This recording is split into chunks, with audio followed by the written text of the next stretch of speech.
In the year 2050, a holographic virtual reality game called Gods appeared and became a sensation. At first, everyone thought it was just a game, until a player discovered that the abilities in the game could be integrated into reality. This game became the path for mortals to become gods. And at the peak of the gods' ascension, our protagonist is completely worn out, saying, "In this battle against the gods, if I lost, no one can win." The god says to him, "Mortal, are you crazy? This is not a game." He agrees and says he knows it's not a game, but still he has no regrets. And then he takes a blow from the god, a crystal in the middle of his forehead, an explosion, and that's it. He suddenly wakes up in front of his computer, where an announcement is displayed. The virtual reality game Gods will be released soon. He wonders, Gods? Release? What's going on? He looks at his hand and realizes, I was reborn. Then hears a noise behind him and turns around, startled. It's a girl saying, Yang Chen, what are you doing? I've been knocking on your door for a while. Do you still want this? It's his neighbor, Xia Ru.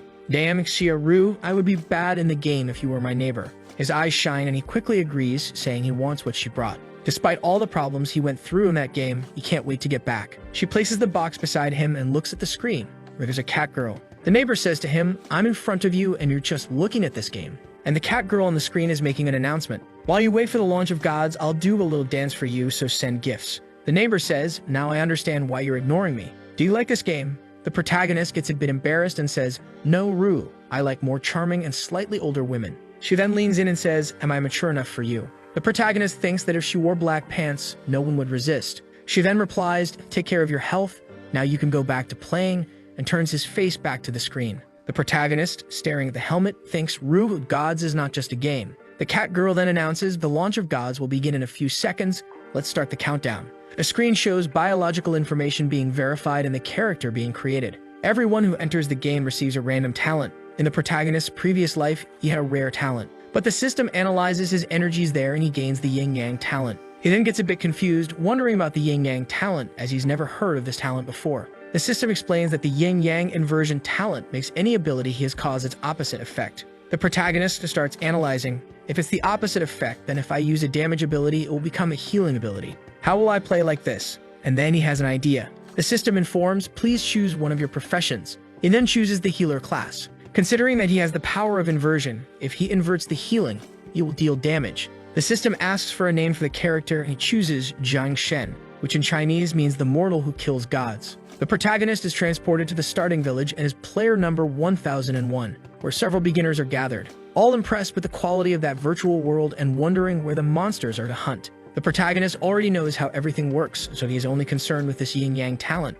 Just like in his past life, he starts with 10 status points in each attribute. Since he chose the healer, he has the healing ability. Obviously, it doesn't deal damage, but the amount of healing is equivalent to other damage classes. The system then informs that this skill can be modified by the yin-yang talent and inverted. However, inverted talents have their potential increased by 50% at level 1 and 100% at level 10. The best part is that this healing ability also doesn't use much mana. He then inverts immediately using the system, and then receives the inverted healing spell that will now reduce the life of the creatures by 30 plus 150% of his power. The protagonist, who is an experienced player, understands the game's values very well and knows that these numbers are high. Without considering that at level 10, it will increase by another 50%. And now he can't wait to meet the gods in Ascension. The first thing he has to do is farm incandescent horns. He knows that in an hour, an NPC will appear to give a special quest asking for these horns. And since no one knows this yet, he will be the first to get there and farm alone. In his past life, he received this information too late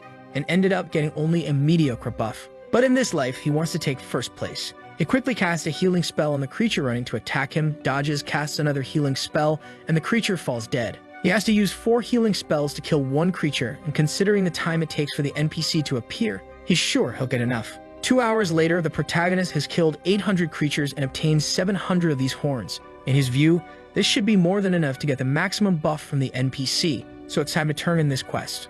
On the way, he passes by some guys who apparently were the first to hear about the quest. They're all excited, thinking they'll get a good buff. But one of them says it's not that easy to kill these creatures, using the protagonist as an example who just passed by them, with his head down and sad that he couldn't kill anything. Already in the city near this NPC, people are all wanting to form groups. A tank offering himself, another guy saying he'll accept any cute girl in his group, and a girl there using her charm to get a little group. The girl sees the protagonist walking by and notices that he's a healer and approaches saying, "Hi, aren't you looking for a warm little group?"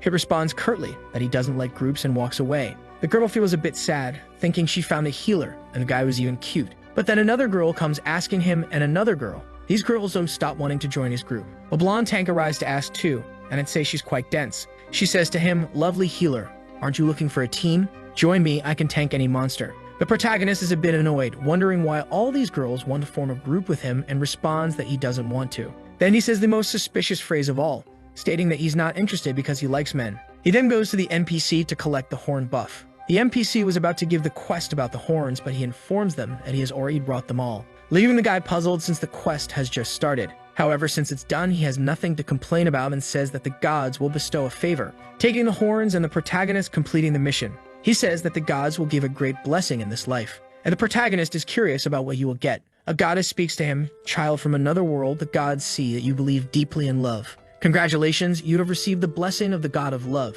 He gets excited since he certainly gathered more horns than anyone else. Blessing of the god of love. When you form a group with people of the opposite sex, you will receive several buffs. 50% reduction in skill cooldown time, 50% reduction in mana cost, and it will also improve the quality of the items that are dropped. The effects also improve for each additional woman in your group, and if you reach maximum intimacy with a group member, the buffs improve even more. Knowing that he will be forced to team up, he asks if he can remove this buff and exchange it for another. This love goddess is more like a goddess of mischief. Not to mention that he just said he likes men to all the girls in the city. He then asks the goddess to remove the buff, but the guy just makes him run away, hitting him on the head with a wand. Unfortunately, there's no way to change it. Back where he refused the girls, he's thinking, "If I had known this, I wouldn't have refused all those women. Now where am I going to find one of them?" Looking around, he sees that very dense Mike girl. She apparently joined a group of some other guys, thinking that hunting monsters with a hottie by their side will be even better. She's there feeling awkward, wondering what to do now. But then a window pops up saying that the player Jiang Shen invited you to the team. However, since you're already in a group, you can't accept. She then thinks if it's that cute guy from before. When she looks back, she sees the protagonist waving. She turns to the guys and says, "Sorry, my friend arrived. Can you find someone else for your team?" And she leaves the guy's team. The protagonist realizes that she was in the group because he had sent the invite earlier. He thinks, if I had found her a little earlier, it would have worked out. Apparently, forming a group is going to be difficult. I'll go to the entrance of the village to see if I can find someone, or I'll end up just wasting time. But she comes and puts her hand on his shoulder and says, "Wait for me, kitty." It seems the protagonist is wonderful because all the girls are falling for him. And with that, her invitation to join the group arrives. He asks if she wasn't already in another group, and she replies that she left. Now, with her in the group, the system announces that the level 1 blessing of the god of love has been activated. The protagonist says, "Let's go. I'll take you to farm some monsters." The ex-teammates are obviously not happy about this, especially since she clung to the healer. One of them says, "I thought she was a different woman who didn't care about appearances." Apparently, she's shameless too. Already in the Green Plains, the girl is asking the protagonist, "Kitty, can't we farm some crimson horns?" He says it's too late and not worth it, and asks her to stop calling him Kitty. She then calls him Brother Jiang Shen and says there are no monsters here. He tells her to wait because they'll appear soon. Night falls and a level 5 wolf appears, making the knight feel insecure since the creatures are 3 levels above her, and says, "I'm a level 3 knight and you're a healer. Do you think we can handle it?" He tells her to relax and just enjoy the scenery while he handles everything. Using the healing spell, he deals 120 damage. Dodge minus 120 health. Seeing that, she is impressed, thinking he must be a professional. A level 5 mage's fireball deals about 30 to 40 damage. So how is this healer dealing over 100? Could you be using a hack? But she kind of dismisses it. This game was produced by many companies worldwide. There's no way to use hacks. And it's not just about the damage he's causing. How is he dodging these creatures so easily? Even other professionals in other virtual reality games aren't this good. She starts licking her lips, saying she will have to dry him out with a lot of heat. Imagining the adventure, Brother Jiang Shen, look at me. In the middle of this whole dream, a creature attacks her from behind and the protagonist warns her. She turns and manages to defend against the first attack in time. But the monster quickly attacks again, and she can't react, wondering how Jiang Shen is dodging so easily. The protagonist tells the crazy blonde not to get distracted. She's scared, asks why he's attracting so many monsters. He says he's doing it so she doesn't die. But the truth is, he only saved her because he doesn't want to lose the buff. She feels a bit embarrassed, apologizing for being a hindrance. But the protagonist is blunt and tells her to stop apologizing and stop getting distracted. Watching him dodge everything, she's completely lost. 15 minutes later, the protagonist has already managed to drop the staff he wanted. The item's quality is increased because he has a dense and friendly girl in his group. The protagonist thinks that this is enough for now. The girl is all happy, celebrating that she reached level 4. In the protagonist's system, an intimacy status is unlocked. He has already killed 57 creatures, and it shows 57 out of 10,000, so it's obvious. He'll have to kill 10,000 creatures while in the group with her to reach maximum intimacy. And upon reaching 10,000, things get quite steamy and wet. While Jiang Shen was thinking about how killing 10,000 creatures isn't easy, another monster appears. It's a level 5 boss wolf. Considering that at this point in the game, almost no one can kill a level 5 creature, imagine a level 5 boss. If he succeeds, he will probably be the first person to kill this creature, which should give him an achievement, making him excited. The problem is that with his current movement speed, he won't be able to dodge this creature. So he needs a plan for that. He turns to the blonde girl and says, "I'm going to pull the boss and take him away. When I give the signal, you activate the shield and pull them back. At least all this density should help absorb the impact on the shield." She needs to help the protagonist and stay calm. The protagonist then uses a healing spell to attract the creature. The wolf comes running like a madman, but its health barely decreases, and while the creature is mid-air, the protagonist has already cast 4 more healing spells on it. He then tells her to activate the shield and hold the beast. She pulls out her shield and tries to hold it, but takes a hit. The protagonist had explained to her exactly where the creature would attack, which is why she was in the perfect position, while he continues casting healing spells on the monster. But the bastard is still at 80% health and comes at him. He asks her to activate the shield again and keeps healing. Defended another healing spell, and they repeat this until the monster is dead. The system congratulates them for killing the mutant wolf. Being the first to kill it, they level up to level 7. Increases intimacy with her a little more, and she also goes up to level 5. The boss dropped a healer's robe, a dagger for assassins, and a book with a sealed skill. The protagonist is thrilled because this buff for getting higher quality items is very good. For now, he'll use this coat and sell the dagger for some money. As always, all the attributes he gained go to intelligence. The blonde asks the protagonist where they are going now. He says he's going to the village to take care of some business, and she can be free for a while. She also completed a quest to kill 50 random monsters and thinks, well, slowly I can catch up to him if I turn in this quest here. Maybe I'll reach his level. On the way back to the city, a group of guys from before were hunting. While Jiang Shen was hunting werewolves, the guys were still on chickens. One of them sees them and says, "Isn't that the night girl who left our team?" They recognize her and also notice it's the same healer and say, "It pisses me off just seeing that guy. What he has in looks, skills, and everything else. I'll show him what I'm capable of and she'll see that strength is everything." Suddenly, an arrow flies at the protagonist. He realizes it's an ambush. The dense girl is worried, but he just dodges it easily. She feels relieved, and the protagonist stares at the guys who say, "Looks like you got lucky dodging that." The blonde asks why they attacked Jiang Shen. However, they ignore her and ask, "Do you think our group is like a bathroom where you can come and go as you please? Since you're going back to the beginner village, let me help you." The mage says these two are asking to die and cast a fireball. The knight easily defends with her shield, but the protagonist gets excited, thinking he'll get some free items and says, "Since it's like that, I'll help you go straight home," and then uses a healing spell, and the guys are confused about what's happening. What kind of healer is this? Why is the healer dealing damage? Is he hacking? The protagonist, impatient, says he is cheating and attacks, telling them if they have a problem, just report him. Seeing the damage his friend took, the guy thinks if he takes that hit, he'll end up in debt. The protagonist says there's one left and asks how he wants to die. The guy starts begging, saying, "Why don't you just let me live here? We can meet in the future and be friends." But the protagonist says, "Relax, I'll be friends with the items you're going to give me," and casts another healing spell. The guy dies there, screaming that he can't die. "All my attributes will decrease by 1. And the worst part is if a group attacks and then dies to the ones they attacked, they forcibly drop their best item." The protagonist, staring at the items on the ground, thinks, "There really are many kind players in this world. I needed money to unlock my skill book, and they came here to deliver all this to me. I'm really moved." The knight blushes and says she'll turn in her quest. She then says goodbye and says they'll see each other later. As soon as she leaves, the buff deactivates, and he realizes he needs to increase the intimacy more. At the auction house, the protagonist went to do some shopping. He's there doing a bunch of calculations: 40 gold, 90 stones, 30 silver. In the end, the items dropped by the guys will be sold automatically at a fixed price, and the items he got from the boss will be put up for auction. Now, with the 8 gold and 91 silver he has, it's enough to unlock that skill book. The protagonist then arrives at the door where the mentor is. The emblem display there is the same as the resurrection skill that only high-level players can have. He enters and is greeted by a buff guy saying, "Hi adventurer, welcome to my hut of healing mentors. I'm your instructor, how can I help you?" The protagonist already realized that the guy is a bit crazy but says, "I need to unlock a skill book." The guy grabs the book and says, "Wow, it's a 2-star book with an incredible fragrance. But adventurer, to unlock this book, you'll need 5 gold coins." He puts the bag on the table, and the guy drools, saying he seems to be very good. Now the skill book is unlocked. The protagonist immediately recognizes it as a very good group healing skill. If he uses Yin Yang, it will turn into an amazing area damage skill. The guy thanks him and says, "May the gods of healing be with you. Save many lives." Back in the city, the protagonist is waiting for the dense night, thinking that it's time for her to show up so they can go monster hunting. Next to the protagonist, there are 2 girls arguing. The taller girl is complaining to the shorter girl, telling her not to farm a certain place or she'll steal all the experience. The protagonist recognizes the short girl by name instantly as a certain Megumin from Walmart, and in his past life, she was the most powerful summoner there was. Here comes the protagonist wanting to add a little Lolita to the party. The taller girl is scolding her, saying, "Do you think just staying quiet with your head down will help you? Why aren't you saying anything? Do you think anyone will care about trash like you?" The protagonist steps in and says, "Who said that?" and extends his hand. "Megumin from Walmart, want to join my group?" The invitation arrives instantly.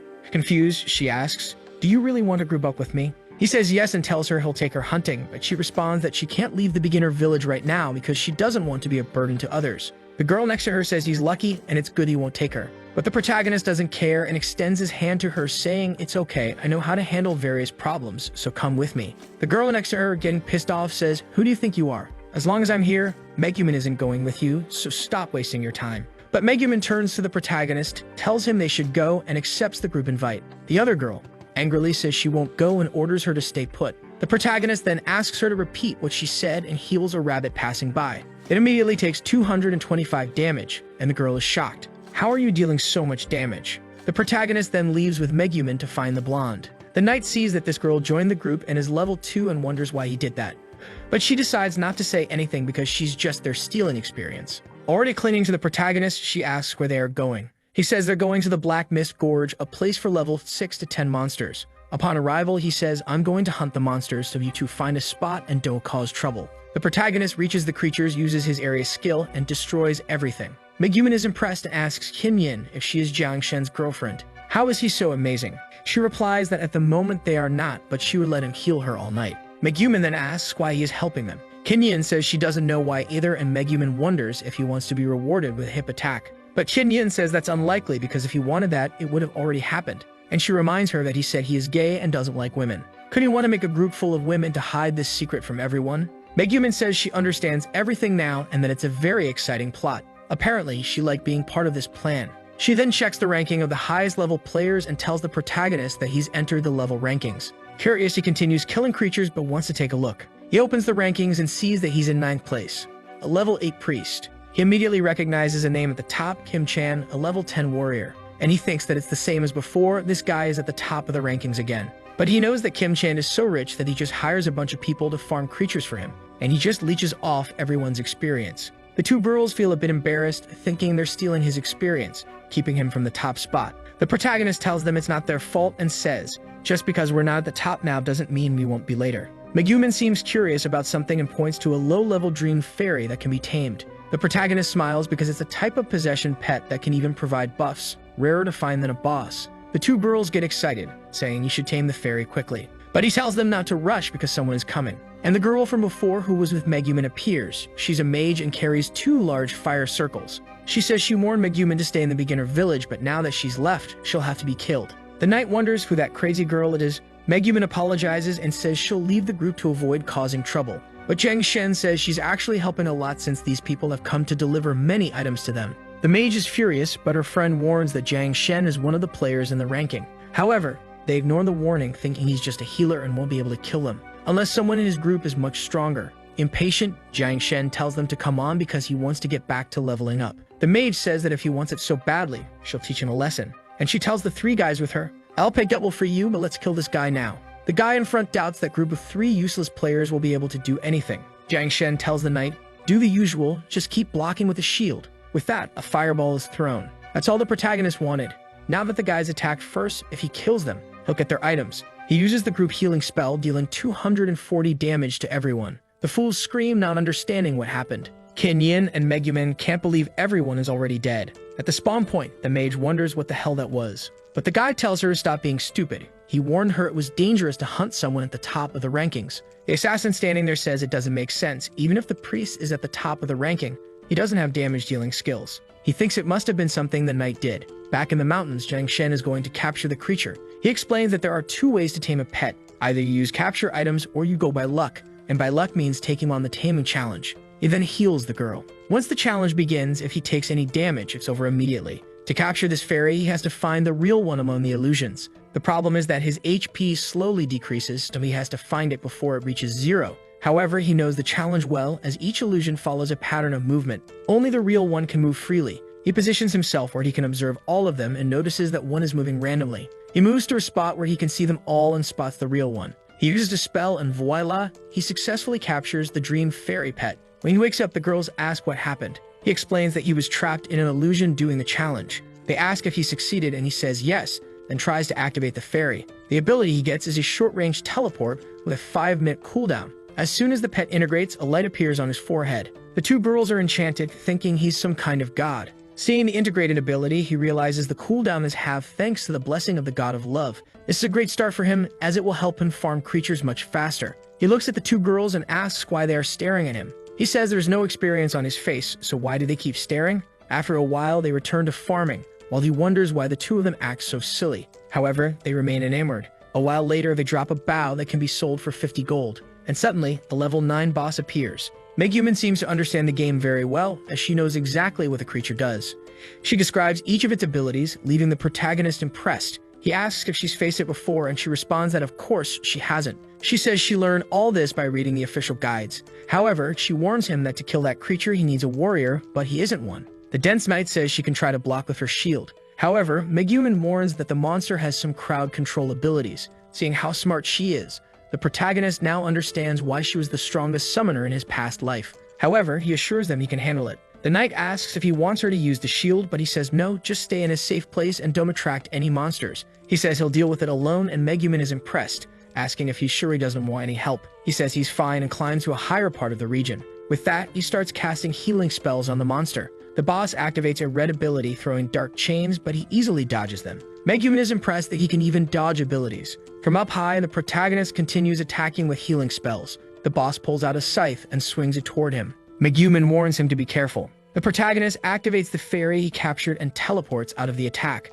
His plan is simple. He'll keep dodging attacks and slowly wear it down. When the monster uses its precise ability, he'll use the teleport and escape. After 25 minutes of struggle, he manages to kill the boss. The two girls jump for joy. They level up, and everyone gains some points. He increases intimacy with both girls, and Xiao Tian is now at 225. He realizes it will be easy to reach maximum intimacy with both, as they are easy to deal with. The monster dropped an ice staff as a first kill reward, golden illusion boots, and a gold rank greatsword. Additionally, a recipe for crafting rare clothing. It seems Zhang isn't going to share anything with the two. He'll use the staff and boots, sell the sword at auction, and put the rest of the items in his shop. He'll keep the recipe for when cosmetics become more important and sell it to someone who needs it. He then looks at the two girls and asks if it would be good to call it a day. The knight says the day flew by, but they both agree to be available again tomorrow. Zhang says fine and tells them he'll see them tomorrow. Upon logging off, he's back in his room. The first thing he does is throw himself on the bed, thinking that tomorrow he needs to level up more. The next morning, the dense neighbor comes to talk to him. The protagonist even asks her to be more careful with the clothes she wears.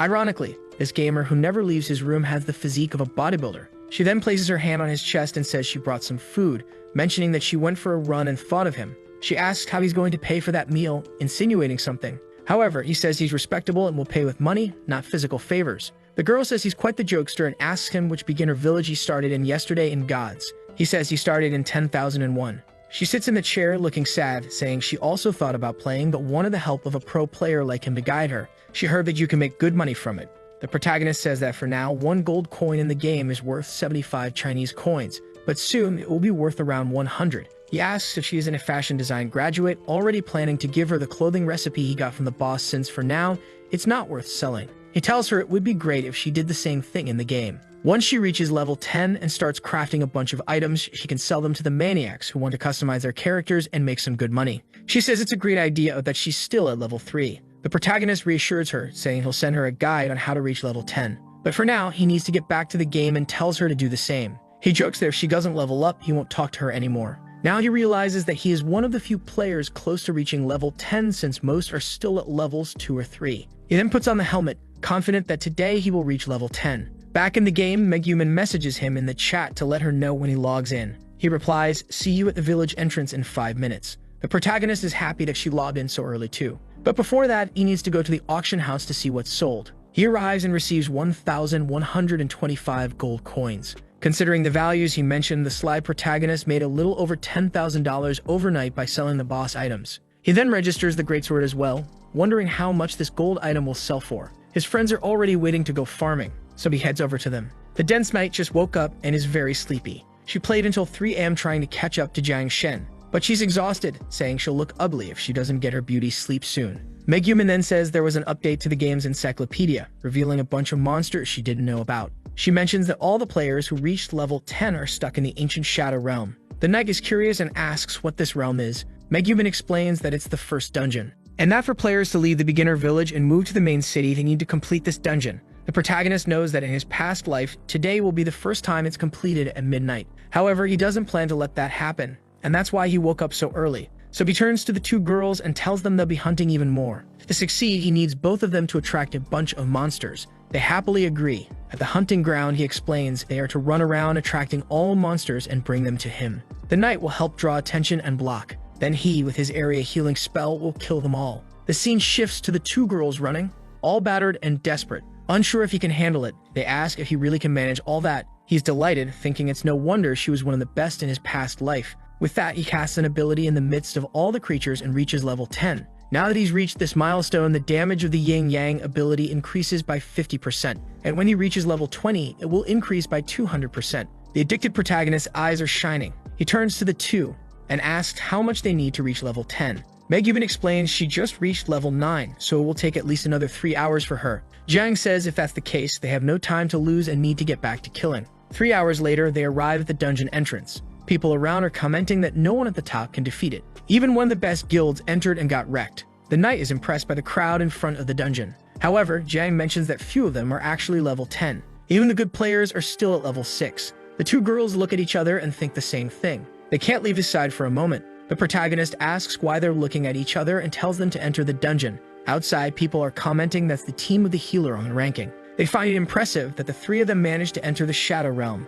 Obviously, everyone is envious of him having two girls by his side. The only thing they find strange is how the priest is gaining more experience than the knight and the mage, and they are sure that both girls are helping him level up. They enter the ancient Shadow Realm of bronze rank. They walk toward a gate but haven't encountered any creatures yet. The knight asks why there are no monsters there. Jiang ignores her and tells them to stand on the platforms. Megumin notices one is empty and Jiang says of course, telling her to summon a creature to sit on the platform. He knew this would happen, which is why he counted on her ability. She then summons a wild dog and has it stand on the platform to activate it. As soon as the dog steps on the platform, the barrier blocking the passage lowers and several level 10 skeletons are summoned. Each one has a class from archer, knight, and mage to assassin. The knight is impressed, asking if they really have to face all the game's classes. Meanwhile, Megumin is annoyed that her class is represented by a dog on the ground. Jack explains that each skeleton has a class and an ability from that profession. Insecure of the knight says it will be impossible to defeat them. However, Megumin with shining eyes says it won't be.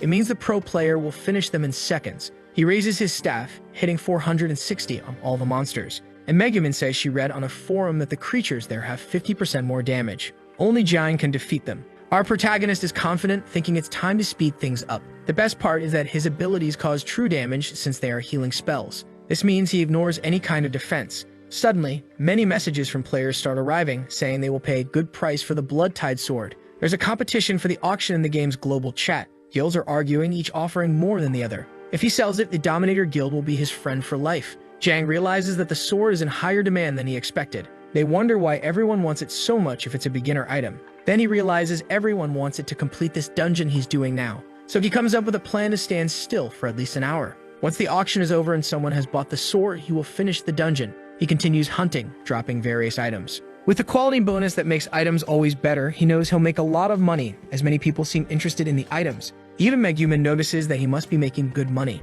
But obviously, it's something few people can do. Only possible if you can complete this dungeon alone. With that, they are motivated to keep playing late into the night to not fall too far behind him. He turns and asks what the two are whispering about. However, at that moment, elite monsters arrive to face the protagonist. They have an ability that when they receive a fatal blow, makes them invisible and increases their movement speed. Desperate, Megumin tells him to be careful. 2/3 of all people who challenge this place die to these monsters. Jiang agrees they are strong, but with a healing spell hitting 500 it's easy. All he needs to do is cast a power and run, then repeat the process. Once they're all invisible, he runs so they're all at the same distance, and when they attack, he uses the pet's ability to teleport. When they lose invisibility and are together, he uses the area ability to kill them all at once. With the plan well executed, the entire loot drops.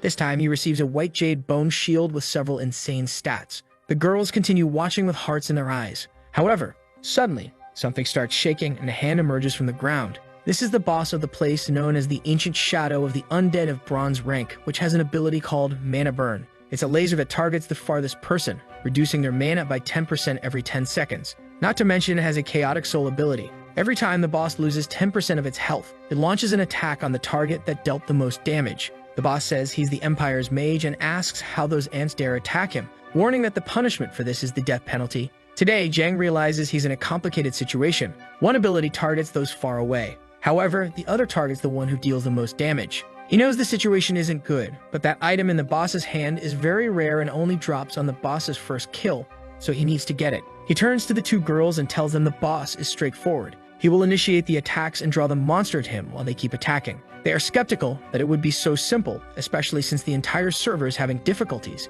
But given that everything he says works, they decide to believe him. What he wants is for both of them to destroy the enemies, and none of them will get any rest until the boss is dead. The two girls are scared, thinking how immersive the situation is. But to the protagonist, this boss seems like a child trying to be threatening. He says that the script the boss is reading is too boring. However, the boss declares it's time to pay the price and throws a giant energy ball at the protagonist. He dodges it and casts more healing spells. Megumin then summons the wild dog and starts dealing damage. The problem is they deal between 8 to 15 damage, which is much less than John. But he tells them to stay behind him after dealing some damage. This way, they'll both receive the Mana Burn ability. The boss has already lost 10% of its health, so it uses the Chaotic Soul and throws an explosion at the protagonist. He takes 1500 damage and falls dead on the ground. The knight thinks he took a one-hit kill, but Megumin tells her to relax, explaining that if the name is Gray, it's not the real one. What he activated was the illusion boots, which have a 3-minute cooldown. At that moment, he gets a notification saying that the Blood-Tied Sword is being auctioned for 30,000.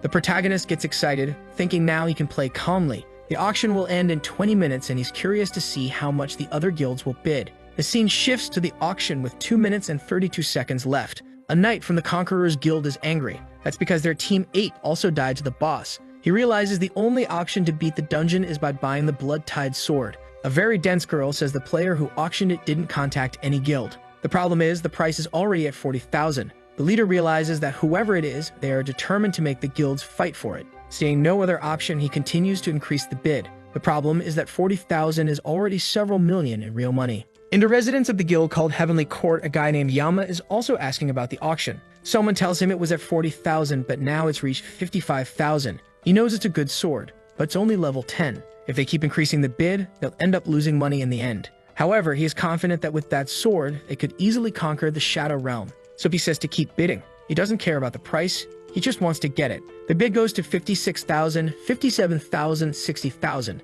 Confident that with this sword in the Shadow Realm, they will be the first to clear it. The auction ends and he's very happy. But then a notification appears congratulating the protagonist group for being the first to complete that dungeon. The leader realizes someone played a trick on him and orders an investigation into these names immediately. He doesn't care which guild these 3 people belong to. He will deal with those who stole the first clear. Meanwhile, in the dungeon, the protagonist and his friends are calm with the boss lying dead on the ground. They receive a very good title called Pioneers, which increases item drops by 50%. Our boy is confident because this title is perfect to combine with the buff that increases item quality. The girls are also happy because they receive the title. The protagonist then looks at the item he most wanted, the crystal in the boss's hand. It increases intelligence by 20% and gives it double cast bonus. It has a 20% chance to create a double action with skills when they are activated. Moreover, it's an item with growth value. You can add other items to increase its value, and when it reaches the maximum value, the item's rank increases. You also receive a necklace that increases health recovery, as well as a ring that grants attack power, critical chance, and can be used by warriors, assassins, and archers.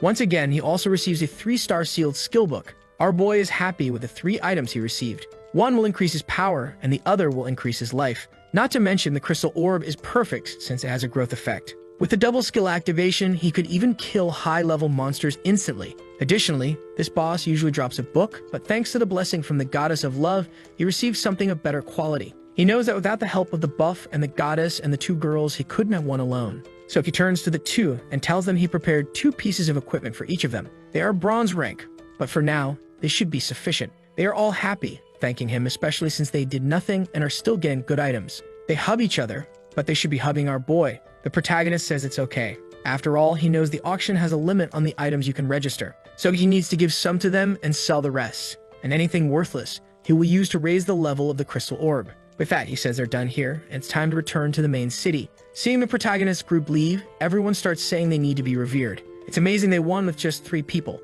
While most guilds were stuck, these 3 managed to win. But in reality, everyone thinks it was the knight's achievement. They say she is now the rank 1 in the entire country. While everyone tries to talk to her, our boy sneaks away unnoticed, saying he'll meet her later in the beginner village. A while later, he asks them if they have anything to do. They say no, so they are teleported to the city of Julu. Once again, everyone is impressed with the graphics and realism of that city. The protagonist says now the real game begins. They enter a mansion, and he tells them to collect all the monster-killing quests from the NPCs. He mentions he has something to take care of, and they'll meet later. He goes to the treasurer's office and says he's there to run a shop. The guy asks if he wants something inside the mansion or on the streets. He replies, inside the mansion. The guy shows the layouts and floor plans of the shops, asking which one he wants. The protagonist knows that since it's not possible to auction many things, he will need to open a shop to sell the leftover items. Besides, when the girl from the apartment reaches level 10, he will also need a place to sell cosmetics. So he says he wants to buy 6 shops. He is sure that area will become a very important commercial zone.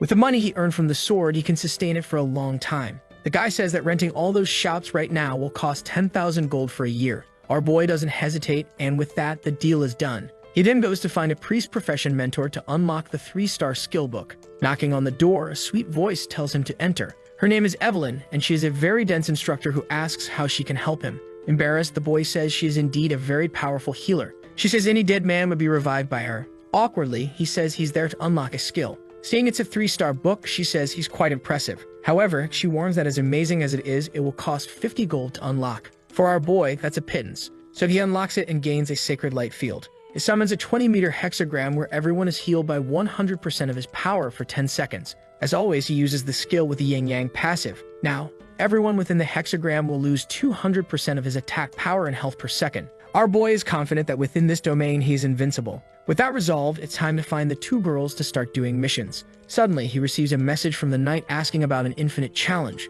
wondering if she should accept it. The protagonist knows it's a very good mission, so he tells her to accept it. It's a mission where you can choose to earn a lot of experience or many items. However, there's a final option where you can get both, but it's much more difficult. She was going to explain all this to him, but obviously he already knows everything and tells her to accept. In another city, the guy who got outsmarted by the protagonist is furious. Someone arrives and tells him they found the 3 people who stole the first kill of the shadow boss. They say it's a knight, a priest, and a summoner, who are currently in the city of Julu. Despite not being in a guild, they are definitely skilled. However, the leader doesn't care, saying that if they had the courage to steal the first kill, they would have to pay the price. He orders all 300 guild members to go to the city of Julu. They will take turns killing those 3 all night. A servant suggests that this might be too many people just for that, and moving most of the members from another city would be expensive. But the leader insists. They stole the first kill to provoke them, so they need to show what happens. Otherwise, no one in that server will respect them. Back with the protagonist, the system notifies him that he has received the infinite challenge.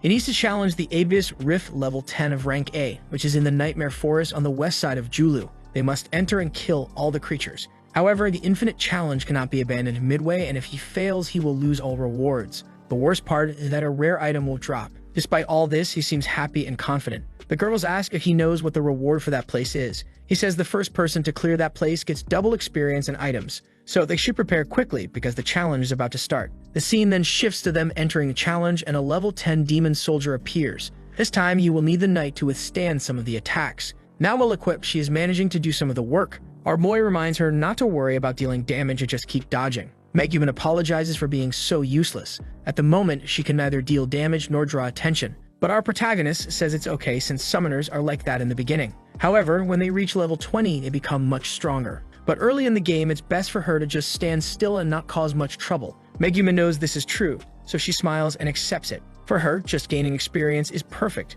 More demons arrive, and finally the knight is really contributing to the group. Our boy tells them to stay calm, as this will be easy. He uses the new circle and now is dealing 1120 damage. Meanwhile, in the Dragon's Flight Guild Hall, a guy tells the leader to check a video on the official forum. The leader steps out of the capsule, saying not to bother him while he's playing. But the guy shows a huge group heading to Julu. The leader recognizes it as one of his rivals and wonders why he took the whole guild there. The assistant says it's to deal with the guy who stole the first kill of the shadow boss. Yama was foolish and spent a huge amount of money just to buy a sword that this guy apparently sold. That's why he's seeking revenge. However, the leader says Yama is thinking about it too simplistically. Yama actually wants to use this situation to show they dominate the server. However, as good as that plan is, they can't let all the good things go to this guy. He says it's time for everyone to head to Julu as well. The guy asks if they will cause trouble for Yama. He says no. Instead, they will recruit the people who got the first clear of that dungeon. Meanwhile, in the infinite labyrinth, the protagonist and his friends keep killing creatures. His inventory is so full that he can't pick up any more items. The good thing is that he can keep feeding the orb with useless items. A sword, clothing, or staff gives an additional 10 power. The inventory now only has good items left, and all the trash is being used to level up the orb. Soon enough, the orb reaches 300 of 300 and ranks up for the first time, further increasing intelligence and doubling the chance of activating his skill twice. Even the protagonist thinks about how overpowered this item is becoming. With a 40% chance of double casting, he is practically invincible. However, the knight has drawn a bunch of monsters and warns that she's about to die. Our boy tells her to come closer and quickly finishes them off.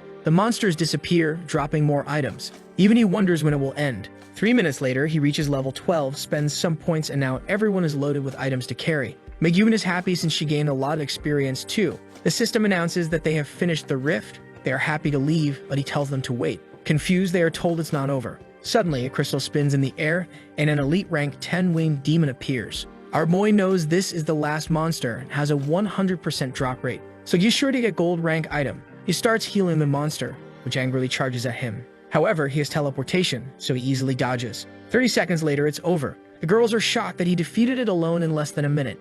The item dropped is the Demon Blood Battle Armor, which greatly increases defense and constitution, and has a chance to activate a healing effect when attacked. Obviously, it would be great for the knight, but it would hide her strongest attribute. Our boy knows that item is extremely powerful. He receives so much healing that's practically like doubling your health. He also received a blueprint for a dress, which he will give to his friend from the apartment. With everything finished, it's time to return to the city. 30 minutes later, the guys in the city are talking to the leader, asking if the information about the guy being there might be false. The leader says they've searched everywhere, so they must be outside hunting. The plan is to stay at the gate until they return. Finally, it looks like they've arrived. Our boy recognizes them and wonders if they are trying to cause trouble. As he passes, one guy warns him to be careful. The knight asks who they heard that from, and the protagonist asks why Yama is hunting him. However, he knows very well why. It's probably because of the sword he sold to the guy. He then tells the girls to walk around the city and gather information. He will turn in the mission and contact them later. He goes to one of the shops he opened. The bronze items will be sold for at least 20 gold, and the armor will be left in the shop without a price, just to make people envious. While he thinks about the next steps, they contact him, saying that outside there are over 300 people brought in to execute him. It also looks like more than one guild is involved. Our protagonist seems excited about this, saying things are getting interesting. However, if they all came for him as a reward, he will put them all in the grave. It's the perfect time to activate a certain quest and use these players' lives. In the southern part of Julu, there's a guy sleeping and he approaches, calling him the Lord of the city. The Lord asks how he knows who he is. The protagonist says he believes in the guidance of the gods and wants to activate the quest that only starts when the Lord is not in the mansion. The Lord says if that's the case, he will get straight to the point. He says, according to the will of the gods, he will provide guidance for the adventurers who arrived from another world in this city and will release the Lord's request for those who completed the quest. The system then says he activated the limited quest of Julu City. Go to the northern part and obtain the Heart of Flames from the stone beast. Then bring it to the Lord and receive the light of the city's Lord. The more stones brought, the greater the reward. But the quest has a time limit of 3 hours. The Lord says that since he is the first adventurer, he will give him a tip. Do not provoke the King of Flames in the deepest part of the north. The protagonist thanks the Lord while thinking, even though the game has just started, I need to dig this grave here. The mission then appears on the city board for everyone to activate. Now in Area 9, there are level 10 stone beasts where Yama and his group are arriving. He says that there aren't many players yet, so they need to finish this quickly. One of them questions if they should keep provoking the team that stole the first kill. Yama says no, as the mission is more important for now. After they finish here, they can find that player and take him out. The other guy, who was in the auction competition, also appears. Seeing Yama, he asks what he's doing there. Have you given up on hunting the guy who stole the first kill? Yama says that obviously this mission is more important than hunting that team, and asks if the guy is only there to take advantage of the situation. But he replies that Yama should be more concerned with himself, especially since he wasn't the one who spent millions on a sword that's worthless. He reminds Yama that in this place, anyone can drop the most valuable item, so it's best to be careful. The guy who's thinking of hiring the protagonist team arrives and realizes the situation is tense.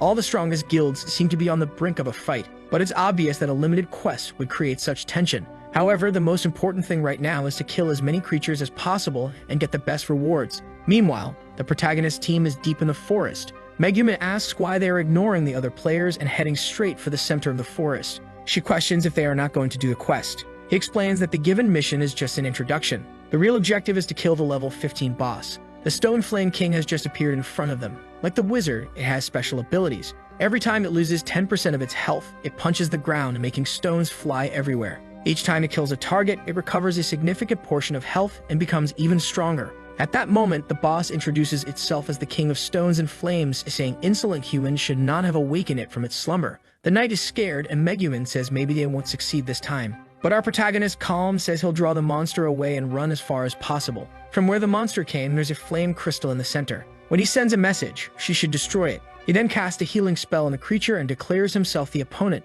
The monster leaps out of the hole and jumps at him. As he runs, he tells them to complete the mission he gave them. They then see the crystal he mentioned. Destroying it will weaken the monster for half an hour. As he flees, he receives a message from Megumin saying they found the crystal. He tells her to get ready and then runs past with the boss following him. They were about to curse the protagonist for farming there, but they see the boss and alert everyone in the guild. One of them recognizes the protagonist as the priest they are looking for. But since the boss is a priority, they decide to wait until the leader arrives. Observing the situation, the protagonist thinks he has created the perfect scene. All he has to do now is motivate them. He sends a message for Megumin to destroy the crystal. The beast freezes and weakens. Everyone feels confident, imagining that when the leader arrives, it will easily get the first kill. Yama then receives a message saying they found the level 15 creature and need support. He orders everyone to stop what they are doing and head straight for the boss. The surrounding players notice Yama's guild moving. He is sure something is happening and decides to follow to see what it is. Seeing two guilds leaving, the others decide to follow as well. Now everyone is running together. In front of the boss, people wonder how long it will take.